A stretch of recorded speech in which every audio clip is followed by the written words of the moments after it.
Please give us the possibility to begin the last panel. Of course, it will be very difficult panel after 10 hours or more than 10 hours of discussion, dialogue. I think it is very difficult, but of course, as I understand, all of you are very energetic, you are ready to hear the last session. Of course, we have very important speaker, and the topic is very important, the Asian century.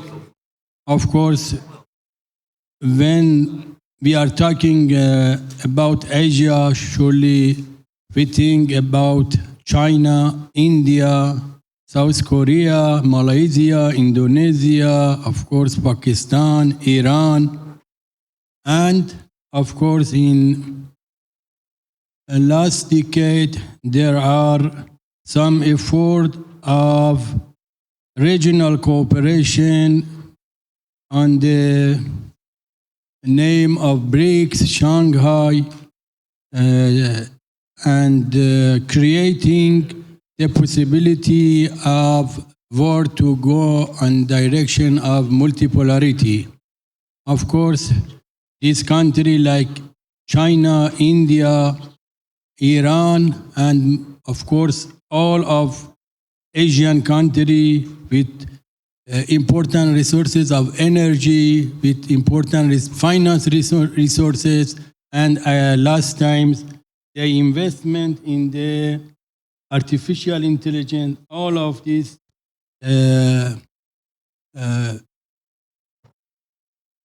demonstrate the importance of these countries, and because of that, people nowadays are speaking regarding the Asian century.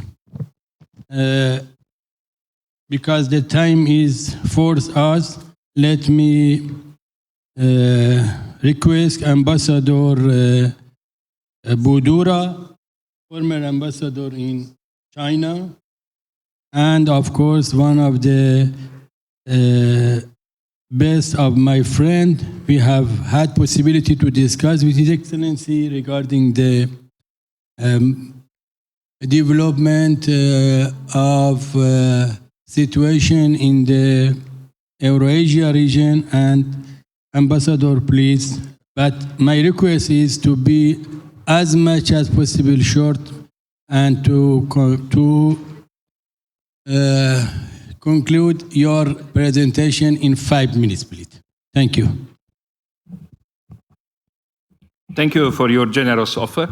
5 minutes, it's enough when you speak about the century, especially if the century is gone. But, well, we are in the first quarter of this century, 21st. And if you wish, my feeling, I'm sharing that with the distinguished panelists, and I'm humbled by the amount of expertise which is visible in the room. I was very much encouraged by the debates and the level of understanding on very specific and complex challenges of our times. But let me say how much my diplomatic experience and background for decades of being a Romanian diplomat in various countries in Asia, China, Republic of Korea, Japan, and Mongolia, and a spell as the ambassador of the European Union to Japan, and for a short while, just 4 years, a mandate which was full of excitement, as head of Asia Department in Brussels for the European Union.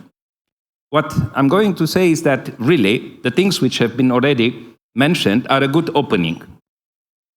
But in my understanding, once again, sorry for being a bit subjective, but very much from a diplomatic angle, I feel that this century, if we speak about what looks acceptable from my perspective after spending so many years in Asia, the Asian century, indeed, it's something which was monitoring, contemplating, and even more actively trying to get involved as partners from Europe, from Middle East, from other countries. Why? Because, as you know, 5 minutes, it's enough time to speak about that. After the Second World War, the United States took up a leading role in shaping up and establishing multilateral mechanisms. And you know how much, even at Yalta, before the end of the war, the American diplomats, together with the other allies, the Anglo-Saxons, the Chinese, Russians, the Soviets, were discussing about the United Nations, the future organization which will secure the peace, including about this United Nations Security Council. As you see, if you watch the media, in many respects, that subject is coming back to haunt us. The problem of having multilateral structures which can secure the deepening of the regional integration, the better communication among those involved in disputes, the settlement of disputes, securing security. I would say Asia, it's a good story in that respect, not for long. Most of the time after the war, and I was there since 1970s, was very much defined by sort of institutional anemia, the lack, the deficit of multilateral institutions. You may remember that there was no NATO, not a multilateral, a collective security organization. Seattle, which involved Southeast Asian nations, was a failure, in spite of the strong and very pushy American attitude. But now you have very dynamic policy of the United States in a new formula, plurilateral or mini-multilateralism. And besides, sort of in parallel, I'm not sure it's the most appropriate term for that, in parallel you have what the others, bigger or smaller, have learned from the Americans, from other big European players at the international level. The capacity to build multilateral structures aiming at managing, stimulating the economic cooperation, the security cooperation, and address challenges, disputes, problems. And, as it was rightfully mentioned, Shanghai Cooperation Organization, immediately after the 90s, the collapse of the Soviet Union, and later serving as the first vehicle of demilitarization of the region, especially between former Soviet Union and China, later on attracted the members in the Central Asia, and now you have a lot of people willing to join Shanghai Cooperation Organization. The same after crisis, after 2008 financial crisis, you have BRICS. Yeah, with the big players, with economic resources, with geopolitical aims, which are trying to regroup in a way would very much build up a platform, a vehicle for deeper economic, financial, monetary cooperation. And everything being seen very much from this region, Euro-Atlantic community, if you wish, I'm not sure from other regions, as a challenge. But once again, what I'm stressing is the fact that other countries, given, I'm speaking about Asia, given the history they consumed, they went through, are more mature in terms of economic resources, strategic maturity, ambitions in contributing to build up, to shape up structures which can serve better their national interest, regional interest, and transnational and transregional cooperation. In Asia, it's such a platform. Of course, you find regional integration organizations starting from European Union, after the communities, still and coal. You find that in Africa, you find that in Latin America, in Middle East, but everything gets limited to a certain agenda, to certain circumstances which may tax, may discourage, may limit the depth of cooperation. In Asia, as it goes, of course, we can see immediately the driving forces. China was mentioned. I'm not sure for what. Of course, China now, if I may, under the given circumstances of our conversation, it's an obsession. Because it's a challenger from some point of view, it's an opportunity from other points of view, and in terms of what it proves as one which might be a driving force for building regional, multilateral, institutional structures, it shows that they have learned, are maturing, are contributing, and know how to look around for partners. Please conclude in 2 minutes. Indeed, both examples, BRICS and Shanghai Cooperation Organization, prove that China in this respect can achieve.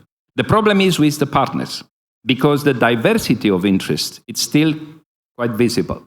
How much the coming later this month and later on but first in October, the SCO summit in Pakistan, the BRICS Summit, I don't know where it's somewhere.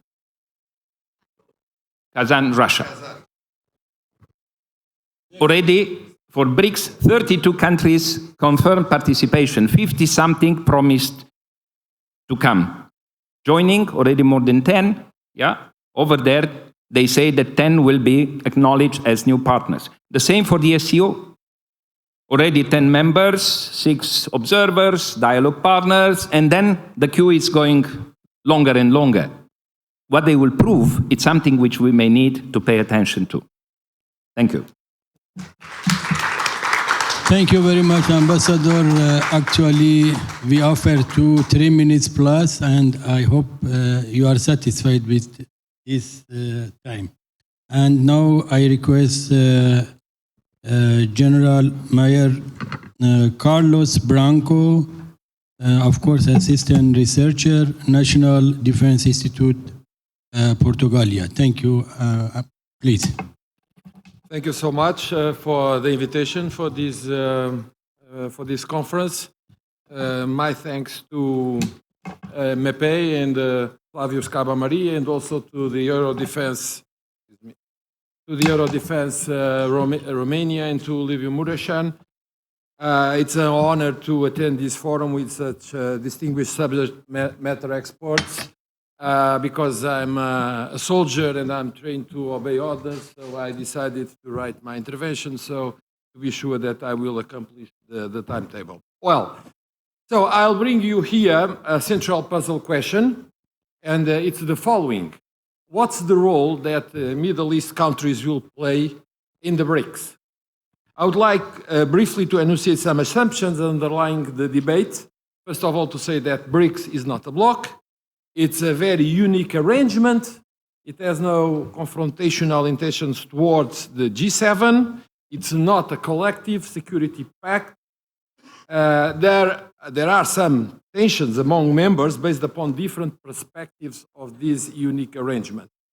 And this is what we are talking about. Some members want to position the grouping against the West and the global order, the existing global order. I would like to elaborate on the Chinese initiatives, on the Global Security Initiative, the Global Development Initiative, Global Civilizations Initiative, and to see how these initiatives fits within the BRICS and the position of Beijing towards the future development of the global order. Well, but we have a second group of countries in the BRICS which just intend to reform the present liberal order in order to reflect the new international correlation of forces. That means fair participation in the decision-making of the institutions of the system, such as IMF and World Bank. And how the NDB and the AIIB, the Asian Investment Infrastructure Bank, supplements these institutions or can to be their replacement in the order. So are they, do they intend to supplement these institutions of the order, or creating new institutions they want to replace the first institutions? So it's a question of the final intention of the BRICS, and also the position of certain countries relating to this new order. So we are not going to elaborate on that, but we have to see how the Middle East countries' membership is going to shape the BRICS. It is proposed for the debate, these questions. We are not going to answer, just providing a few insights for a possible response. Therefore, what is going to prevail? Are Middle East countries' goals primary economic or political? Do they only seek with their participation to reform the present international order, or seek its fundamental transformation. Is their membership primordially subject to an economic or a geopolitical rationale? We say, devoid any doubt, that their participation, these Middle East countries, will be a beneficial arrangement. The BRICS will be a beneficial arrangement for the region, for sure. For several reasons. One of them, it boosts the status of the Middle East countries. It may enhance the importance of the GCC, for instance. They will be seen in the G20 in a different manner, with a different respect, etc. But their participation in the BRICS, it also promotes their economic diversification. For instance, BRICS membership offers a path to Saudi Arabia and the Emirates to balance their relationship with the US with their own interests. Economic interests also motivate Egypt and Iran to join BRICS. BRICS will open options for Middle East countries. So instead of backing one power against the other, Middle East countries can work with both sides simultaneously. In the case, if Saudi Arabia, for instance, the simple fact of being a member of the BRICS signifies a pivotal transition from a national, primarily aligned country with the USA to an independent regional power. So, as a matter of fact, there are several incentives for, speaking of Saudi Arabia and the Emirates, for joining the BRICS. They feel the need to rebalance their economic and geopolitics alignment. A lot of things happened in the meantime. A crucial one was the fact that the US became a net exporter of hydrocarbons. The membership of BRICS facilitates the recalibration of their relations with China, for instance.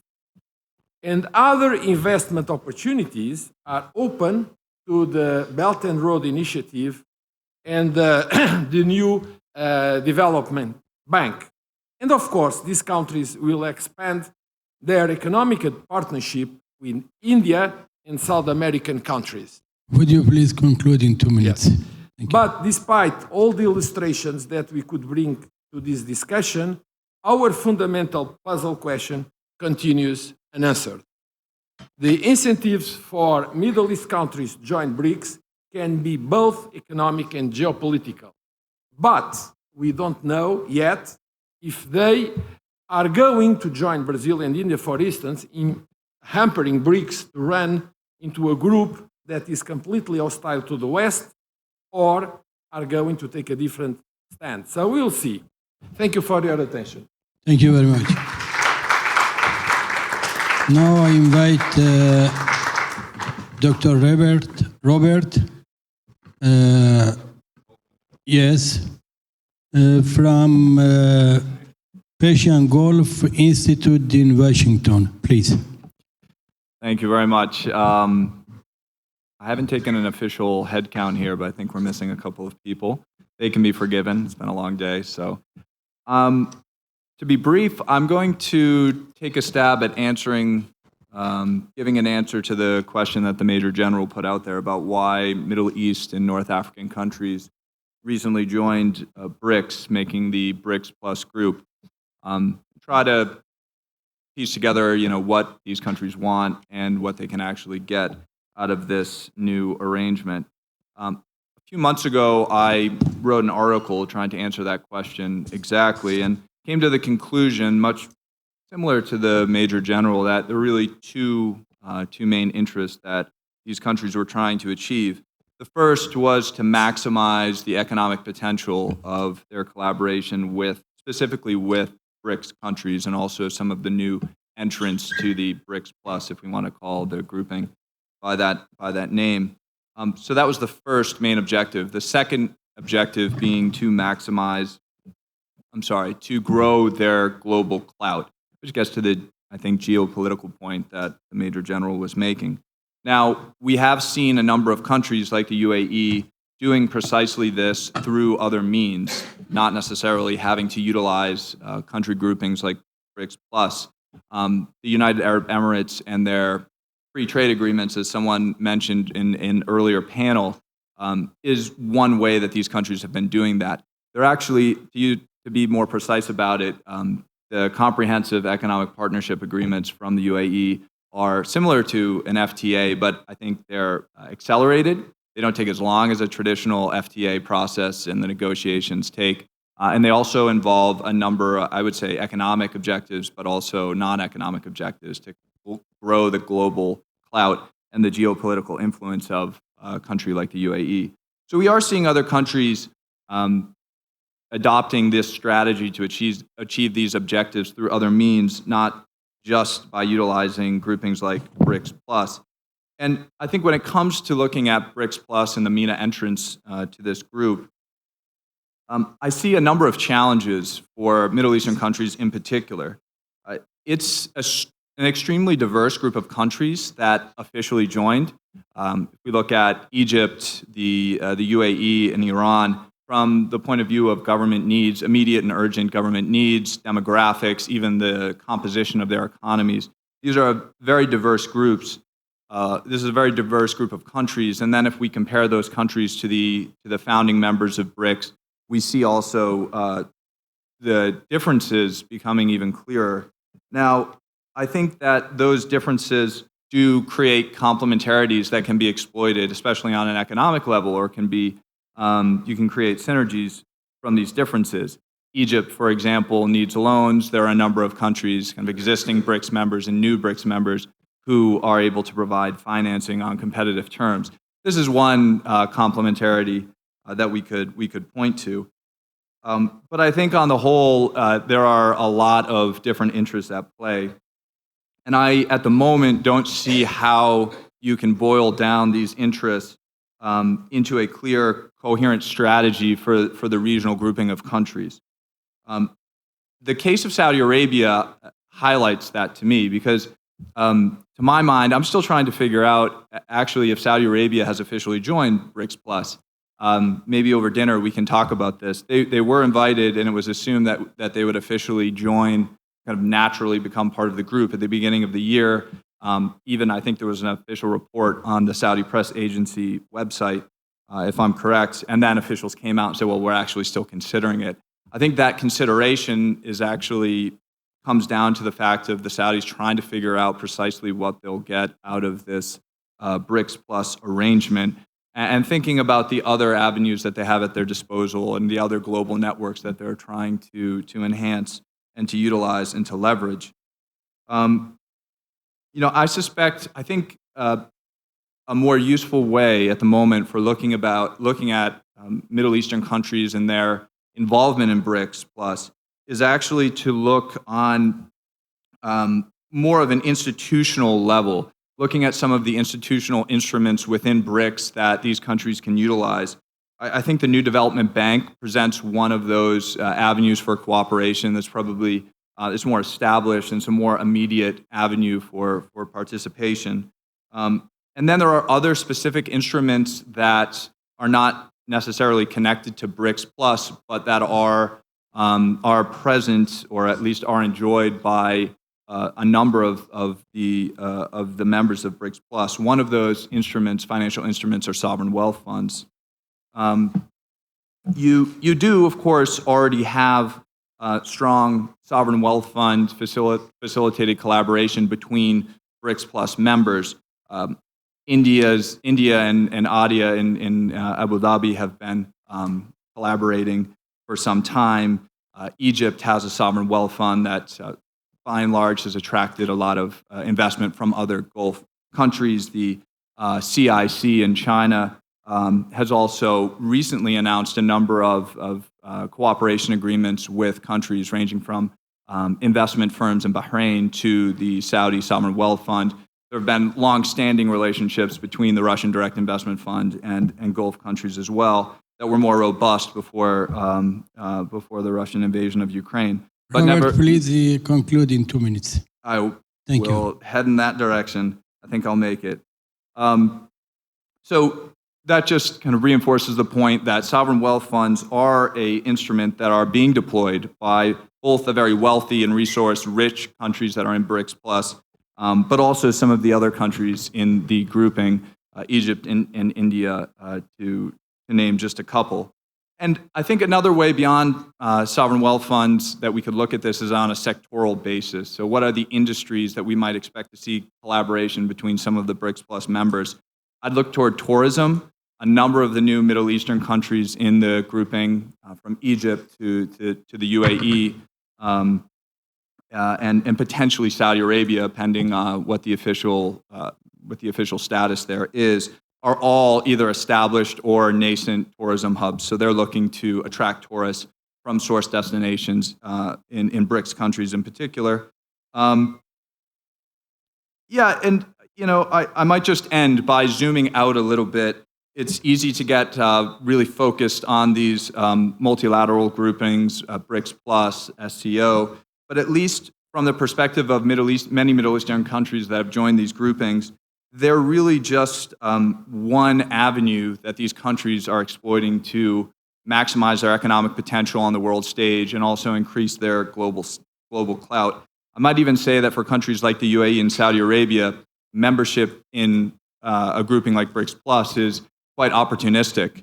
The UAE and the Saudis in particular see a global role for themselves, and BRICS Plus and some of these other groupings, they present one avenue to essentially enhance that global stature. But there are also many other avenues that they're trying to pursue to create this kind of networked status for themselves across the globe. So I think we should keep in mind when we're looking at these groupings that what are the other avenues and networks that these countries are also exploiting at the same time, simultaneously. I think it's useful to keep in mind. I'll leave it there. Thank you.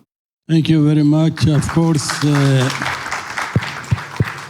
joining a country in the region of Persian Gulf country to the BRICS and Shanghai, of course,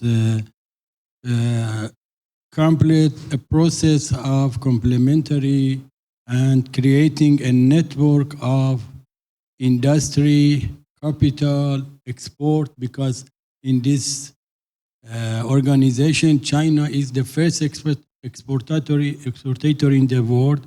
At the same time, India is engrossing in the high tech. Russia is, of course, the biggest country in the world. Actually, Russia are trying to benefit the BRICS organization to say more word in the world, because only in 2024, I think Russia organized more than 100 activity, conferences, session, and of course, very soon will be the session of head of state of BRICS in Kazan that I think will be very important.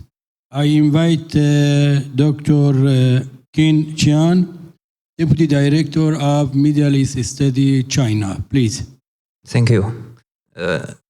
First, I want to thank for our Romanian friends, Romanian hosts, especially Mr. Flavius. You have done a lot of work for this conference, and also President Mureșan. You mentioned KICR and the Romanian Institute has quite a long history of cooperation. So it's really, I think the legacy has come to my generation to continue this kind of bilateral relationship. And also thanks for all the audience here. I think you are showing a great energy for this forum. And my topic is a little bit the same with my two previous panelists. Also, I will touch on the BRICS, but my angle is that how can BRICS as a whole can develop into a much more stronger platform or organizations. I think after 2000 last year, the historical enlargement of BRICS, and there has been a lot of expectations from scholars, from the public about the role of the BRICS in the future, even its function in the future world order. So I personally think that there are at least two opportunities or positive potentials for BRICS in the future. The first is, I think, the new edition of BRICS Plus, has a very strong representativeness. I mean, there are already 10 members of BRICS, and they cover most of the continents of the globe. And we have representatives from Russia, Eurasia, and from Sub-Saharan, from East Asia, from South Asia. So, of course, from Middle East. So that's a very strong representativeness. That's very different from other regional or ideological based organizations. That's quite a big advantage for BRICS. And I think compared to the other organizations, BRICS really have a potential to be a true inclusive and representative organization of the global South. That's a real prospect to bring the visions of BRICS and the vision of global South together.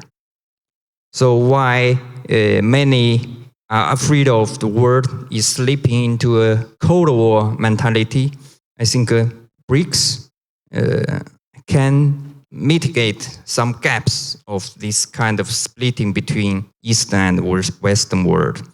The second opportunity or advantage of BRICS, I think, is BRICS as a whole occupy a very important position in global energy and resource and industrial and commodity supply chain.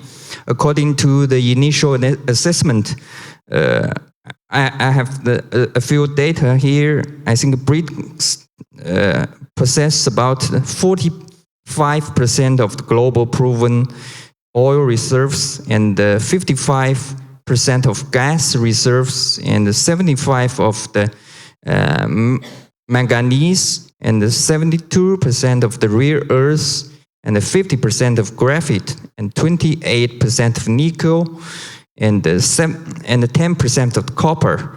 So, and that's a very big amount. And in nuclear industry, in China and Russia combined produced almost 2/3 of the global enriched uranium. And for the agriculture products, BRICS together produced 42% of global wheat, 52% of global rice, and 46% of soybeans. So based on these data, BRICS should have a greater say in global resources market and should have a more influential voice in global industrial chain. Again, that's a character specific to BRICS, but not other organizations.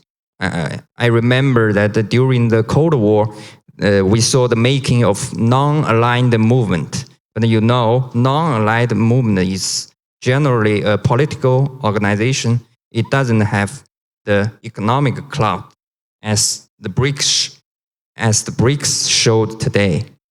So another aspect of the economic advantage of BRICS is the structural complementarity of member states. So that's my colleague, American colleague, has mentioned that under the framework of BRICS, I think the member states both has some of them are big oil exporters, and some of them are big oil importers, and some Dr. of them Kim, please conclude in 2 minutes. Okay, big agriculture products, and some of them are importing a lot of grains.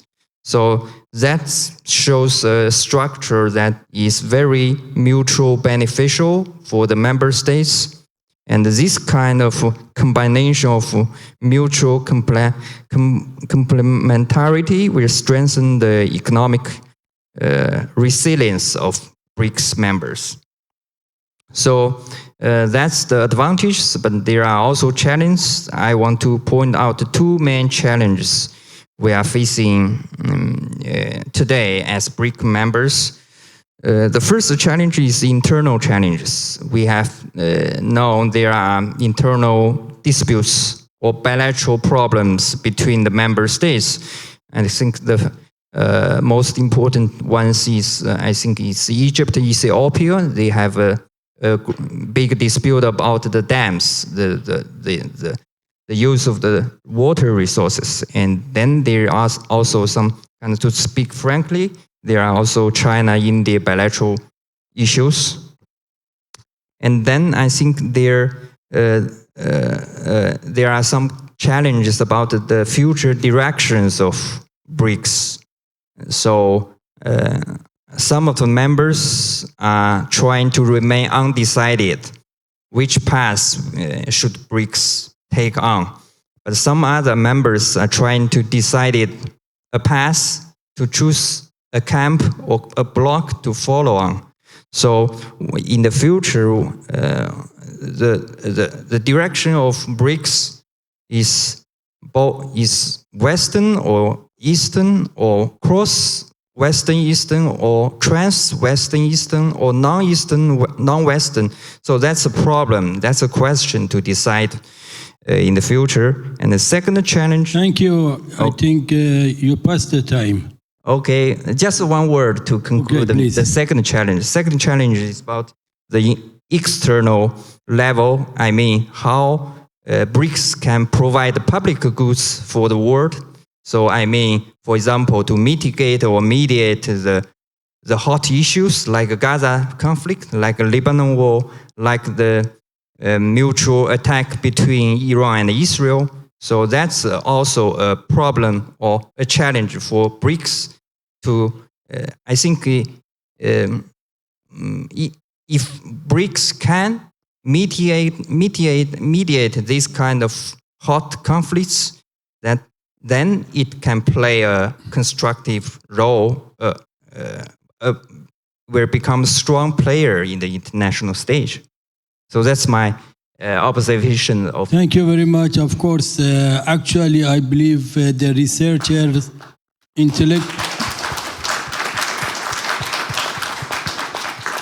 actually, the researchers, professors, think tankers, always are able to conclude or to present their opinion in the time of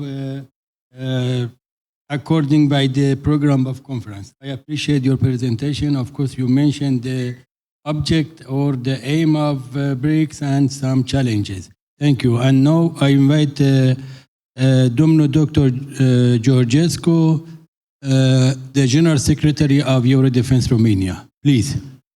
Thank you very much. It's always a challenge to speak after so many distinguished speakers because you find that your potential ideas are not as numerous as you thought they were. And that means you have a very easy job. Exactly. Thank you. Yes.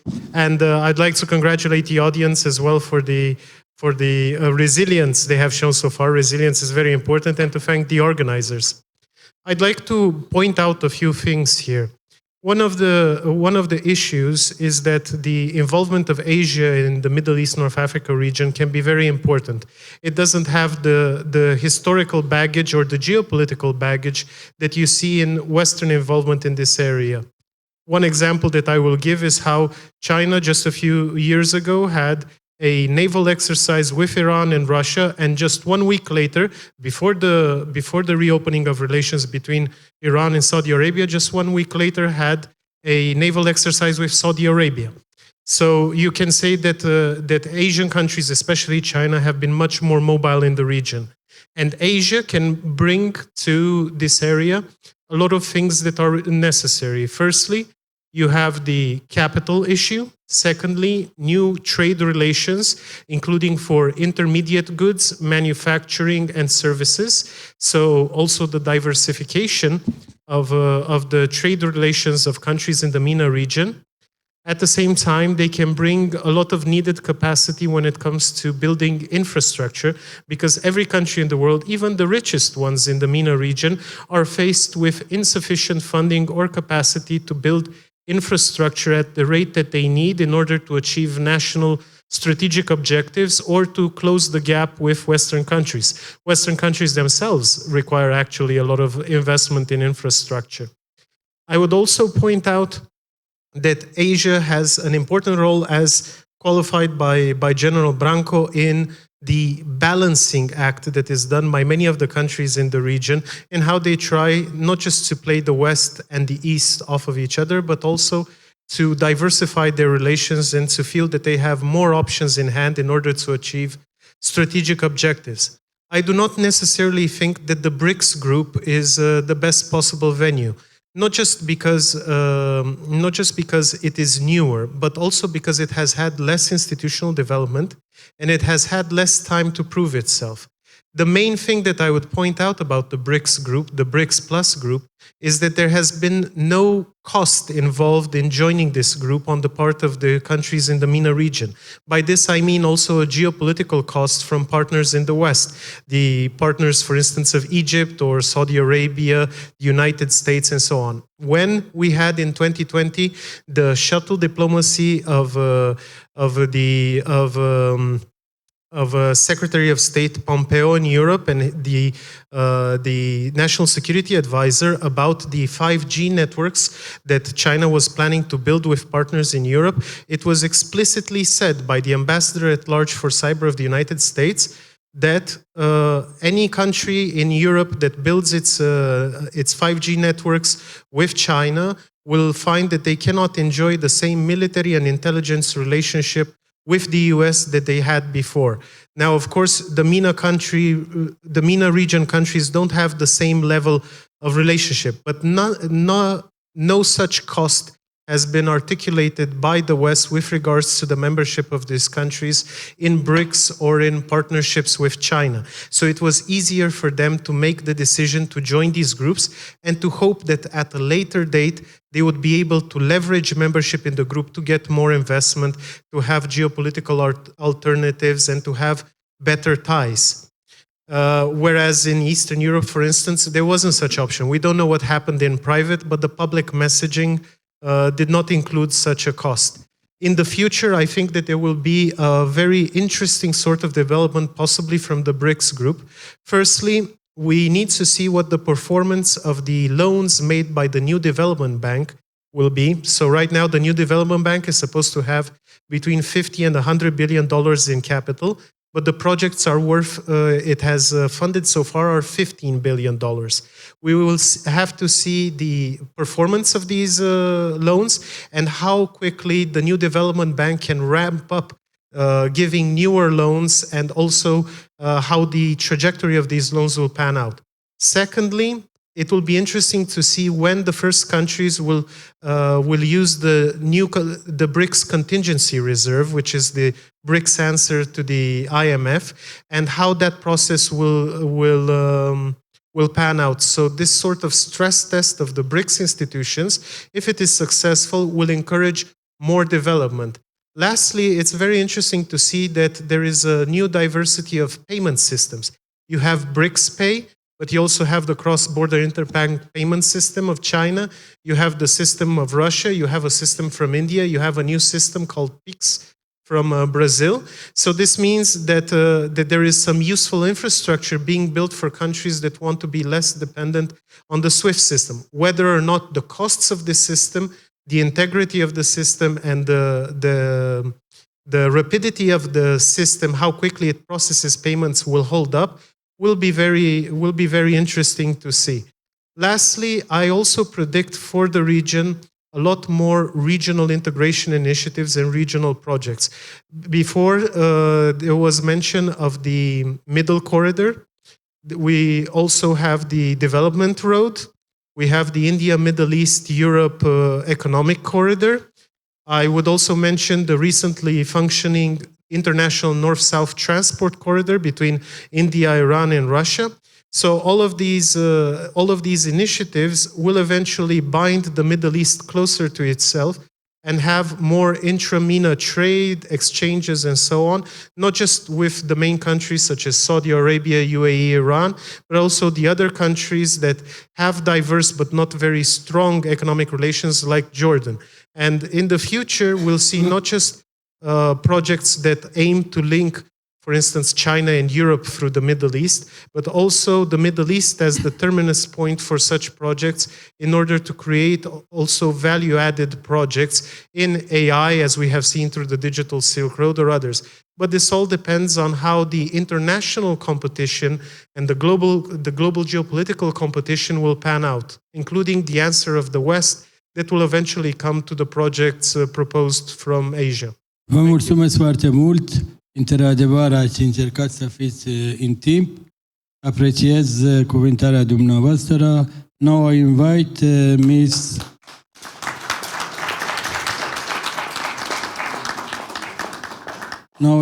Ms. Batalova, a senior expert of Middle East, Kazakhstan, Astana. Please. Good evening, ladies and gentlemen, and thank you very much to be patient and wait until now. So I try to be very quick, and of course, first of all, I would like to thank the organizers of this actually excellent event, and personally, Flavius, for inviting me. And as I am like only one from the Central Asia, I will try to speak quickly, shortly. And I would like to start that with that what like we are countries of Central Asia were united not only by the history and traditions, but also with the challenges which we are facing now in our times. So those challenges such as terrorism, human and drug trafficking, migration, climate changes, and there is also a clear understanding that we can overcome these challenges only with united efforts, by the united efforts.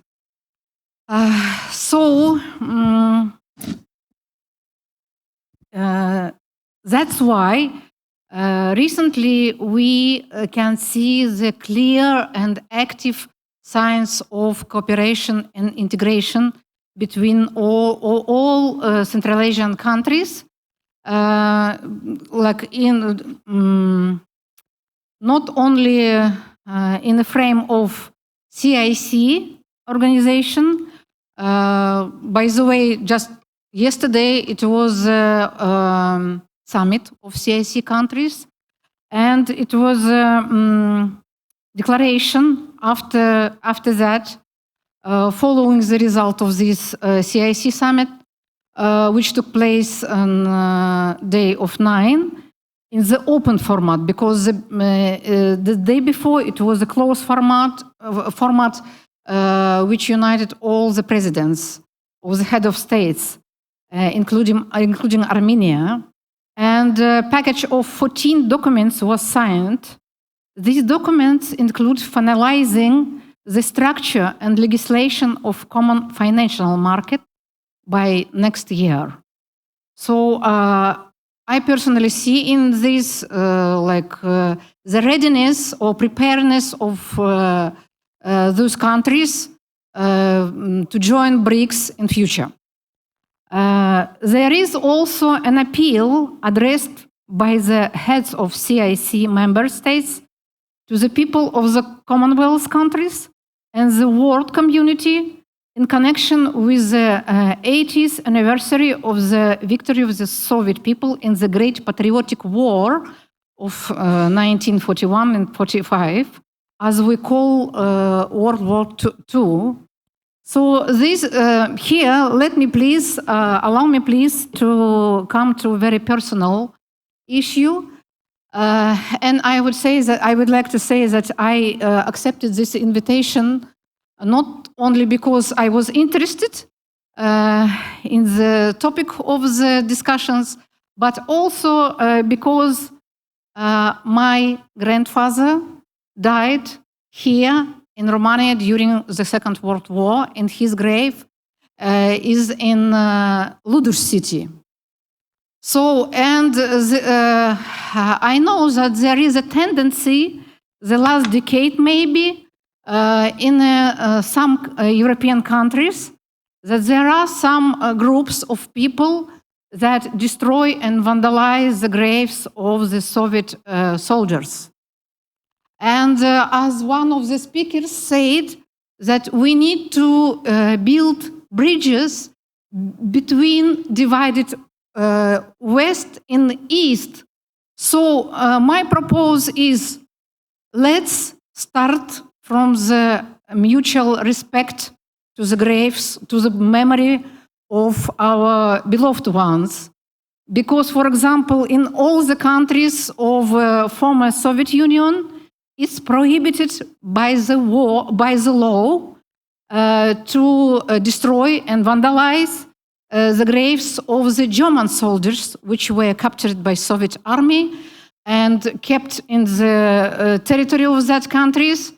And they lived there after the prison, and they lived there, and they died there, and they buried there. So all the cemeteries are still very well kept, and even descendants from the Germany, from other countries, can come and visit them till now.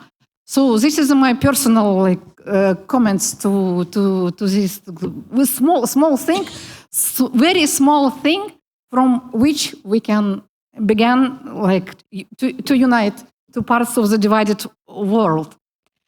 Thank you. Please concluding. Yeah. Okay. It was like I would describe the cooperation and integration of Central Asian countries by three levels. So in the first level is the CIC organization and Eurasian Economic Union. And the third level is the region level, is the Shanghai Cooperation Organization. And the third level is the BRICS, of course. So I hope step by step, we will achieve our goals to keep our region in peace. And actually, all the countries of Central Asia try now to play a role of mediators and peacekeeping platforms for negotiations. So, thank you. Thank you very much.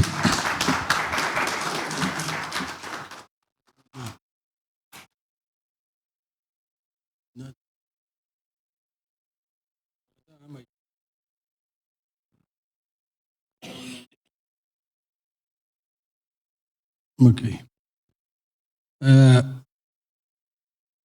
It's my pleasure to invite Domnul Radulescu Andrei, a senior expert of international studies. Please. Good evening, ladies and gentlemen. As a last speaker, I think you have very easy job.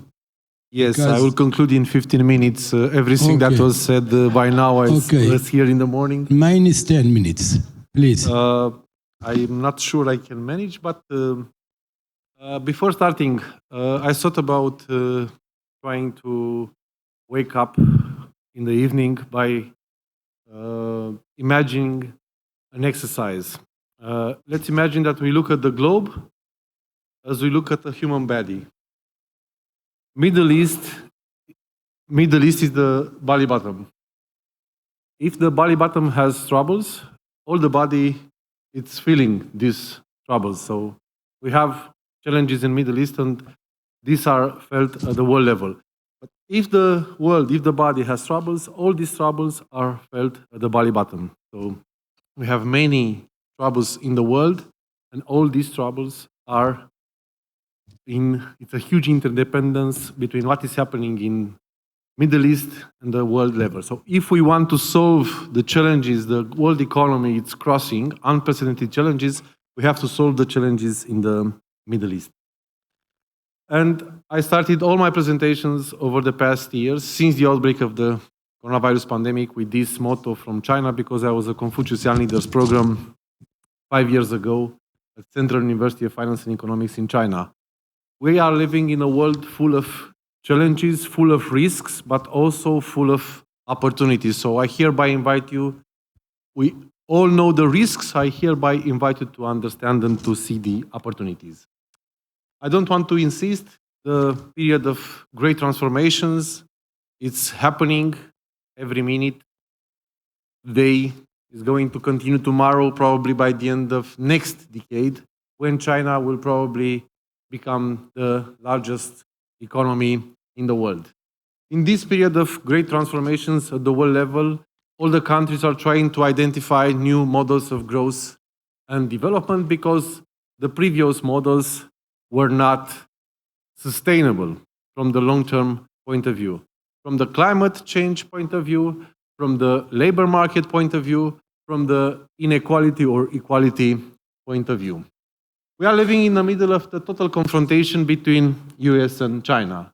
And this is having a strong impact on the dynamics of the global trade. Because following the outbreak of the exogenous shocks, coronavirus pandemic, and the geopolitical tensions, we saw a geofragmentation of the flows. Either we talk about trade flows or financial flows, and overall the economic flows. You can see here that the world economy is struggling. The world trade grew by only 1% year on year for the period January to July. If the world trade is not working, the industrial production, global industrial production is suffering. So you can see here that the volume of the industrial production increased by only 1.6% in the first 7 months of this year compared to the same period a year ago. I talked about the total confrontation, US and China. You can see here that the most important dimension of this confrontation is the technological one, and this is going to reshape the global economy in the coming years and in the coming decades. I would like you to pay attention to this very important gap in terms of the dimension of digital economy in GDP. You can see a huge gap between China, 42%, and the United States, only 13%. I forgot to mention that in this total confrontation, US and China, who is paying the invoice? It's European Union. And this is going to continue. Probably by the end of next decade, Eurozone GDP will represent less than 10% in the world economy. This is a big challenge for all the European citizens, because at the beginning of the 90s, when the Treaty of Maastricht was signed, the share of in GDP, in the global GDP of the countries that currently form the Eurozone was the same as the share of the United States in the global GDP. Moving forward, it's a huge gap between rhetoric and deeds. And this is a real danger for the outbreak of a major global conflict. You can see here the huge gap between the military spending at the world level, which is on an upward trend. And last year we had more than $2.4 trillion military spending in the world, and less than $2 trillion the financing of the climate change. Despite the fact that everywhere in the world the politicians are day by day saying we are doing everything to counter the climate change.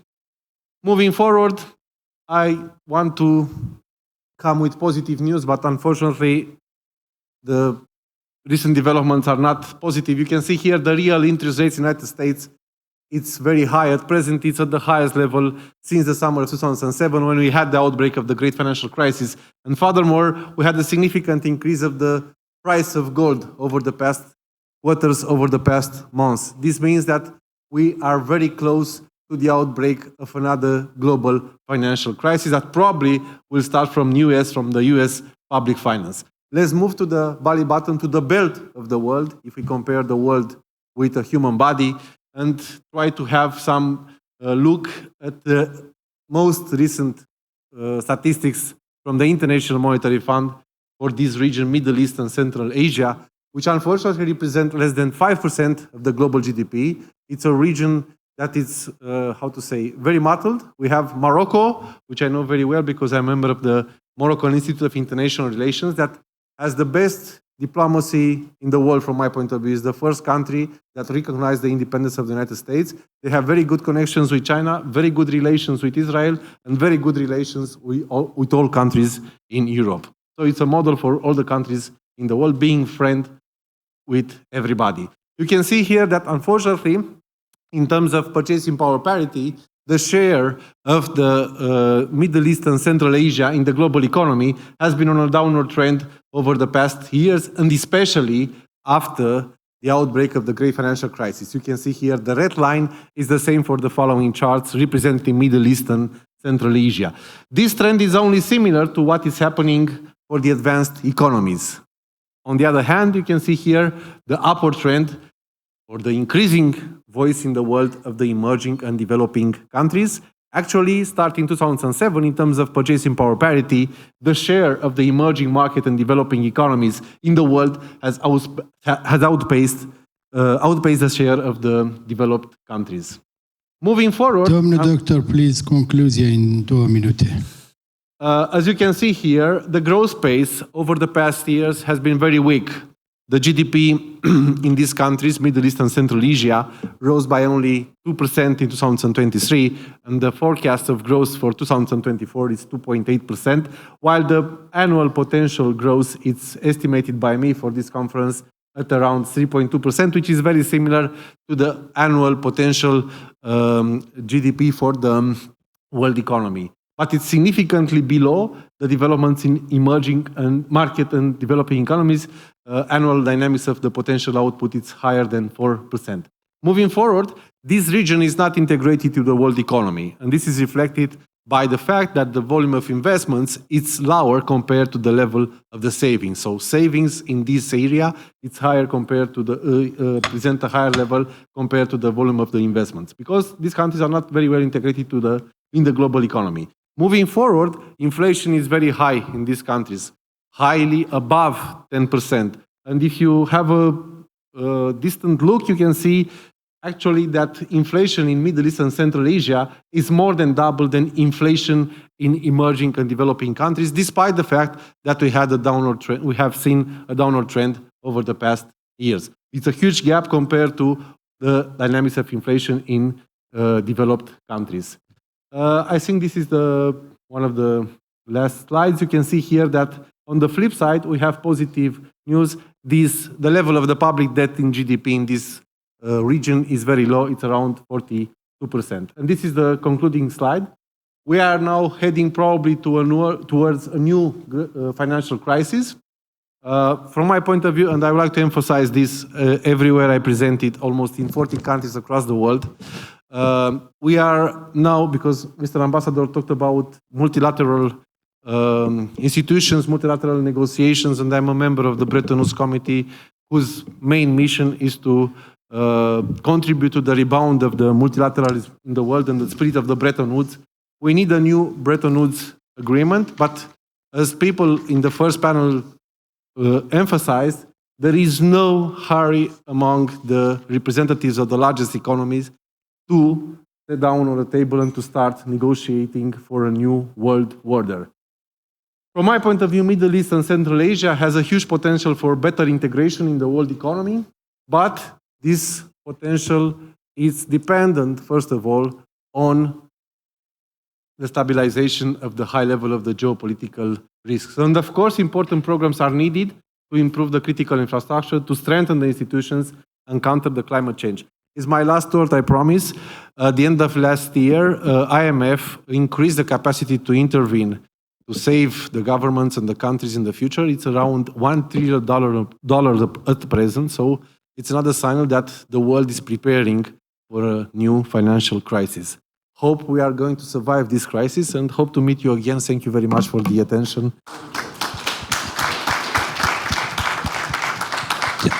Thank you very much. General Sharma, please, in 3 minutes, your comment regarding this panel, please. Thank you very much. I think I was given 10 minutes, but then he's advised me to take only 3.5 minutes. I'll take only 3. so that I'm not cursed by people.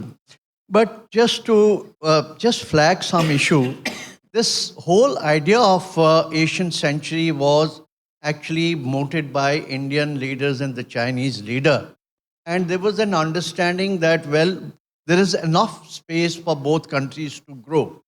And there were three important vectors in the Asian century: China, Japan, and India, the three largest growing economies in the world. But today my question is, who are the vectors of Asian century, the so-called Asian century? Is it a very loose concept, or are there really any important vectors who can make Asian century a reality? The second thing is, even though we agree that it is the center of gravity of global power shift in terms of comprehensive national power, but it is not an organic whole, the whole region. There are sub-regions and sub-sub-regions, and each of these regions have their own dynamics and characteristics. Therefore, to bring everything together and paint it with one brush, I would say is a myth and not a reality. Now, there are three issues that I want to bring out. There are two contrasting forces which are, impacting the Asian century. One is the centripetal forces, and second is the centrifugal forces. Now, what are the centripetal forces? Centripetal forces is in terms of economic integration. China's Belt and Road Initiative, China's Global Development Initiative, Civilizational Initiative, Security Initiative, Mediation Initiative, Artificial Intelligence, and Technological Initiative.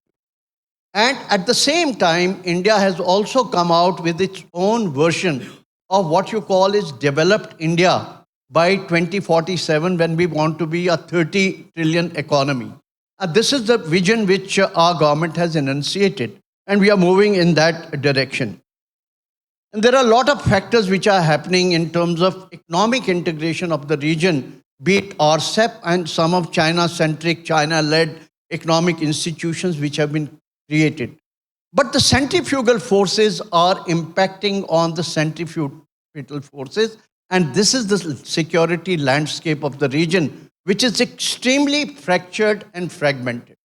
And in that, I would say a lot of responsibility lies on China, that whatever is happening in South China Sea, the small little countries of Southeast Asia, what is happening in East China Sea, what is happening in Taiwan, the border issue between India and China. Now, if these factors are not attended to, and they remain contentious issues, and also the intrastate wars in Africa and many other parts in Middle East, if these are not resolved, then I don't think we'll have a very conducive environment for the Asian century integration as a dream. So what I request, that there is a need for important or major countries for reconciliation and alignment.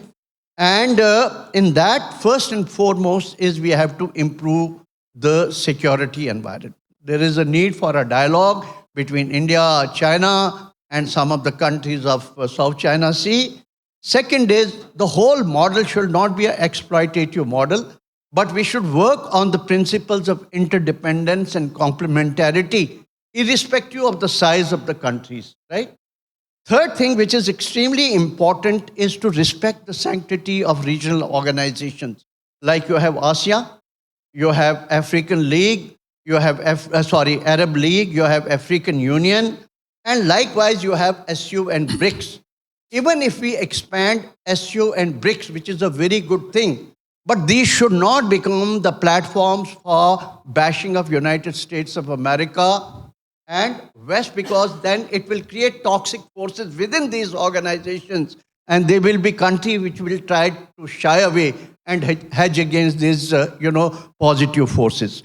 So I'm sure if all this is addressed, and there is between the think tanks and some other, track 2, track 1.5 kind of a dialogue, if this is unleashed and we are able to unleash some of these differences and consolidate on the convergences, I think we may be heading towards an Asian century. Thank you. Thank you very much. because we passed, I think, more than 1 hour for conclusion. Let me pass to conclusion. We have had enough time, and I think from early morning till now, more than 12 hours we discuss, and I think we try to solve all of the problem of the world, but I think our duty is to guide and to prepare rational report to politicians, to personality in the power. This is, I think, very important duty of think tank, professor, researchers, and all this. Let me conclude if with the permission of Flavius and Mureshan.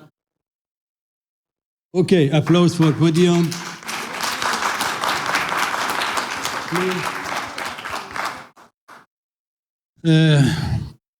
Of course, first of all, I should thank Mr. Flavius, our old friend, Dr. Mureshan, and all of Romanian friends, especially Minister Severin, and of course, many friends that have had chance today to meet them again.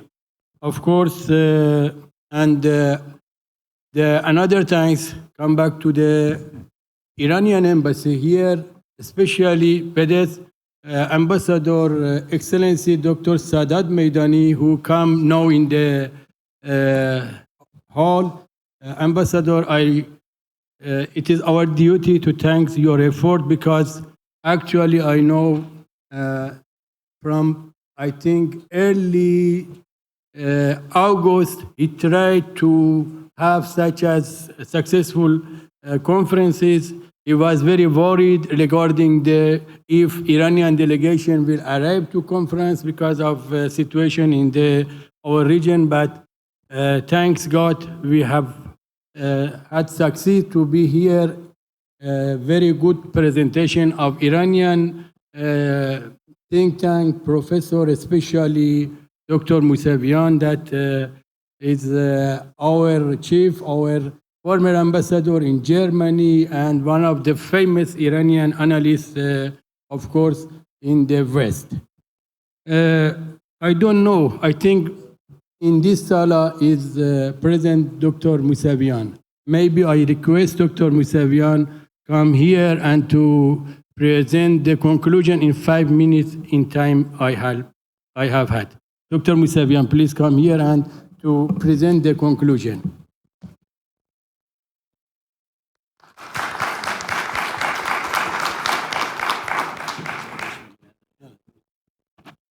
Actually, Mr. Iqbali never told me that I should come here to give a conclusion. That's why I really am not prepared.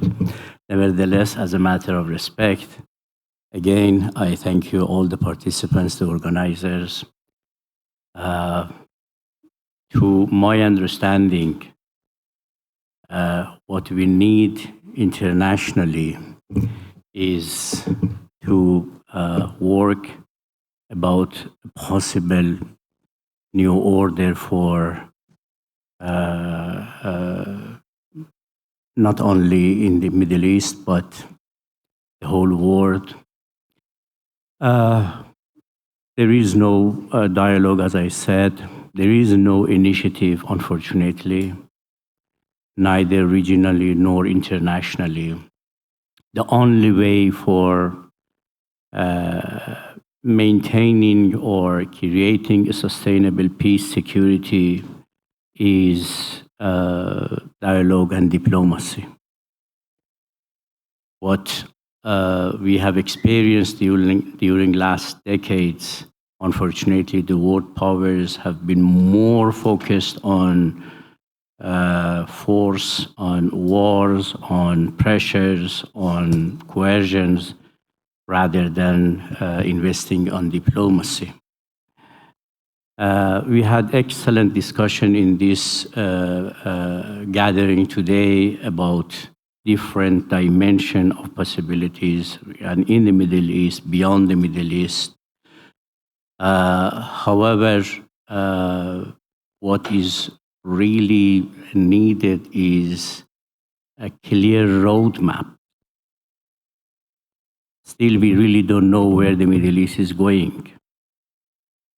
We don't know if Israel tomorrow is going to attack Iran or not, and then what would be the consequences of Iranian response, and whether we are going to engage in a regional war, and then what. That's why I again insist we need to revive the role of United Nations Security Council. And if the United Nations is the major responsible institution internationally to maintain security and peace, if they have not been able to secure the most important or to resolve the most important crisis regionally and internationally, they have to come together. I mean, the world powers, first of all, to end their own rivalries, their own hostilities, their own competition in international arena and in the Middle East, and then to have a broader dialogue for more engagement, for more practical methods, ways to resolve the current crisis. First, definitely in the Middle East. Second, of course, we have problem in other parts of the world, like Ukraine. As you see, the war in Ukraine is practically between NATO and Russia. It's not about Ukraine. However, I hope the organizers would be able to summarize the suggestions made in this conference by different speakers, different panels, and to distribute for every participant to work on it, and hopefully next year we may be able to have a better understanding about the way forward. I thank you again, and I wish all the best for all the participants, and once more, thank you to the organizers. Thank you.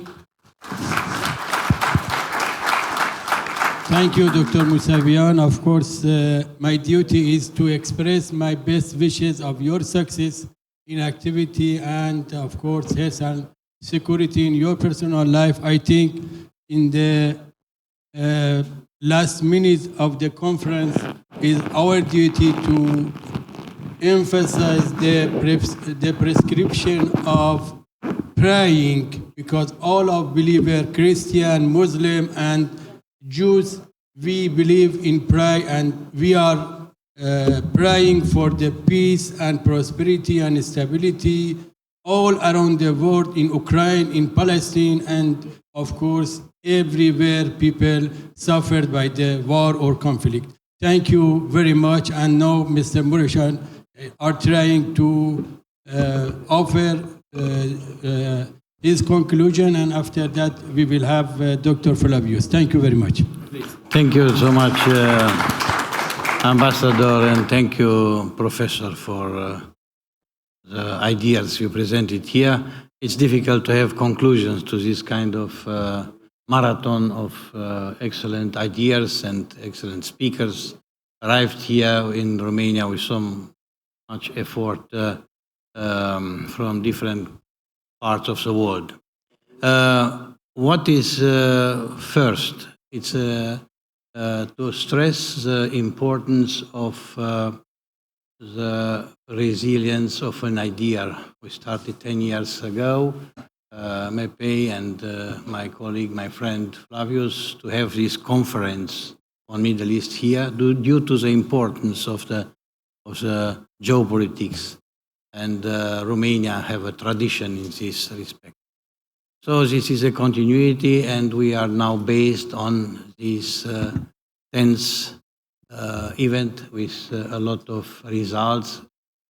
I think these excellent ideas presented here, the network of experts which met, some of them after several years, some of them for the first time, And we discussed the chance of promoting some ideas in the future. We need desperately solutions, proposals, like it was mentioned here, for bringing peace in the region and from the region in the world. I want to personally to thank, as also as co-organizer, to thank my colleagues from MEPEI for the huge efforts they made to organize this event, but also your presence here, your effort you made to come here, your contribution, and I have the feeling that we are leaving here with some hope and some optimism. So let's come back in our offices, in our countries, and we have to think, you said we have to pray, we have to think for peace. Let's speak more about peace, about solutions, negotiated solution, and less about confrontation. So I want to ask my colleague Flavius to come here, and thank you so much for being here with us. Mulțumesc, domnule ambasador. Thank you very much, Professor Mureșan. Very short, because we today concluded our 10th forum after a long marathon, I would like to say, and apologize that being delayed with 1 hour, as usually. And we draw, I think, our lesson learned on this marathon of opinions. What I would like to say, the main conclusion of this event is that we had this success to have the event in this very challenged time, because it was so difficult with the speakers to bring together today with so many logistical issues to have all the speakers today here. I know that it's so late, and I invite also that after this gathering to join also another discussion among our dinner. Thank you very much. Firstly, also speakers, they are traveling for a long distance. China, US, especially, they are coming also from Middle East, a lot of challenges at flights, Europe, to make this event possible. Thank you very much for all the audience that you are here, and also for special assistance from His Excellency Ambassador of Iran to Romania, Dr. Sayed Hossein Meidani. Thank you very much, all of you, and hope to see you also again next year. Thank you very much.